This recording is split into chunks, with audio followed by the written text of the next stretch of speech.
Bonjour, bienvenue sur Cardio Online. Nous avons le plaisir de parler avec vous du syndrome coronaire aigu de la femme et j'ai le plaisir de donner la parole à Pascale Motreff, cardiologue à Clermont-Ferrand. Je suis moi-même cardiologue à Lille et cofondatrice de Agir pour le cœur des femmes. Bonjour Pascale, nous allons voir ensemble, dresser ensemble tout d'abord l'état des lieux en France du syndrome coronaire aigu de la femme. Y a-t-il des nouveautés dont on devrait avoir connaissance? Bonjour Claire. Le syndrome coronarien aigu de la femme, c'est un sujet absolument passionnant et c'est un sujet qui est plus que émergent. On sait qu'aujourd'hui, un syndrome coronarien aigu sur 4 concerne la femme et une fois sur 4, cette femme a moins de 60 ans.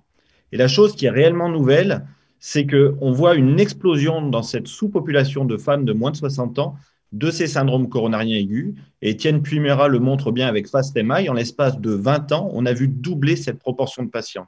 Donc ça, c'est quelque chose d'extrêmement important. Les cardiologues, les urgentistes, les régulateurs, les médecins généralistes qui sont en âge de se faire vacciner, c'est-à-dire qui ont plus de 50 ans, ont vu tripler depuis le début de leurs études cette prévalence de la femme de moins de 60 ans qui présente un syndrome coronarien aigu. Donc c'est vraiment un problème d'actualité. Ce syndrome coronaire aigu a-t-il des formes particulières chez la femme ou c'est la même maladie que l'homme? Alors, ce n'est pas tout à fait la même maladie de l'homme. On verra tout à l'heure que, grosso modo, les facteurs de risque athéromateux, on les retrouve aussi chez la femme. Mais il y a aussi des formes singulières qu'il faut connaître parce que la prise en charge est différente. On voit davantage de formes de spasmes, d'érosion et de thrombus sur plaques érodées, notamment chez la femme fumeuse, et une particularité féminine qui est la dissection coronaire spontanée, qui représente 1% des syndromes coronariens aigus. Mais lorsque l'on cible le portrait robot, à savoir une femme de moins de 60 ans qui n'a pas de facteur de risque, eh bien, cette dissection coronaire spontanée est responsable d'un tiers des syndromes coronariens aigus. Et c'est important de l'avoir en tête. Il faut écouter ces femmes qui ont mal dans la poitrine, qui ont une troponine élevée, qui n'ont pas forcément des facteurs de risque, mais qui peuvent présenter un syndrome coronarien aigu. Claire, est-ce que tu peux nous faire le point sur les différences en termes de facteurs de risque athéromateux, en termes de pronostic concernant la femme par rapport au syndrome coronarien aigu de l'homme? Oui, tout à fait, Pascal. Mais déjà, les facteurs de risque cardiovasculaire sont un peu différents en fonction de l'âge, avant 60 ans, après 60 ans. Il faut comprendre, c'est une vieille étude, l'étude Interart déjà, c'est que ces facteurs de risque, le tabac, l'obésité, la sédentarité, le stress, ont un impact plus délétère sur une coronaire de femme que sur une coronaire d'homme. Et à l'inverse, l'hygiène de vie préventive est plus efficace. À côté de ces facteurs de risque qu'on appelle traditionnels, eh bien, on a aussi l'hypertension après 65 ans et le diabète. À côté de ces facteurs de risque, on a aussi les facteurs de risque hormonaux. Et c'est important que tous ensemble, on soit vigilants sur ces facteurs de risque hormonaux. Ce n'est pas rare de voir une femme monter après un syndrome coronaire aigu en salle de surveillance avec encore sa contraception combinée. Donc, il faut penser à demander aux femmes qui ont moins de 40 ans quel type de contraception elles ont, notamment les contraceptions, que ce soit le comprimé, l'anneau vaginal ou le patch contraceptif, dès lors qu'il y a de l'éthénylestradiol. Ensuite, également une femme qui est en âge d'avoir eu un enfant, lui poser la question de avez-vous eu une grossesse quand on la connaît pas du tout, parce que la grossesse, on sait que c'est aussi un facteur de risque, notamment de dissection coronaire, de thrombose. Et puis au moment de la ménopause, c'est la troisième phase clé. On va poser la question à ces femmes-là, est-ce qu'elles ont un traitement hormonal de la ménopause? Donc ces situations à risque, elles sont vraiment très spécifiques.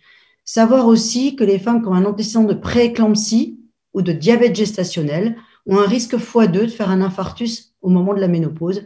Et puis, il y a toutes les maladies inflammatoires, les maladies de système inflammatoire, et également les femmes qui ont eu des chimiothérapies, des radiothérapies, notamment mammaires. Ces femmes-là sont plus à risque d'infarctus du myocarde.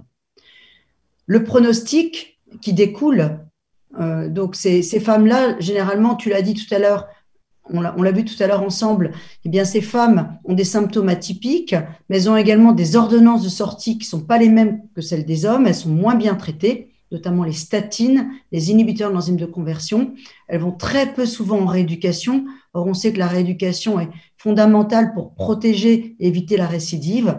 Et puis, ces femmes également, on sait que la première année qui suit l'infarctus, elles ont un pronostic plus mauvais que le pronostic des hommes pour le même type de lésion. Comment peut-on faire, Claire, pour conclure, pour améliorer le pronostic dans la prise en charge de ces syndromes coronariens aigus de la femme? Alors déjà, c'est quand une femme a un symptôme atypique, on dira que c'est rien une fois qu'on aura éliminé la cause cardiaque. Je pense que c'est le b.a-ba, qu'on soit cardiologue, médecin généraliste, gynéco, urgentiste, c'est devant des symptômes atypiques chez une femme qui a des facteurs de risque, penser au diagnostic. Ça, c'est la première chose. Ensuite, c'est aussi donner l'information aux femmes.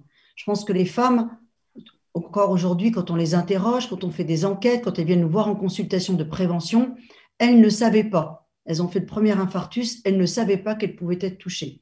Donc c'est pour ces raisons qu'on a créé avec Thierry Drion un fonds de dotation qui s'appelle Agir pour le cœur des femmes. Et je vous invite tous à aller consulter le site agirpourlecoeurdesfemmes.com. Et nos 3 missions, c'est d'alerter, d'anticiper et d'agir. Et pour ceux que ça intéresse, on a fait une affiche sur les symptômes particuliers de l'infarctus de la femme, avec une affiche sur la cible artère facteur de risque, pour aider justement les femmes qui attendent dans nos cabinets de consultation ou à l'hôpital d'avoir cette information. Et je pense que la prévention ne bougera vraiment que si les femmes et les hommes qui habitent en France, les Français, les concitoyens, on a les bonnes informations. Voilà, et qu'on soit vraiment partenaire dans un écosystème bienveillant autour de cette santé cardiovasculaire des femmes.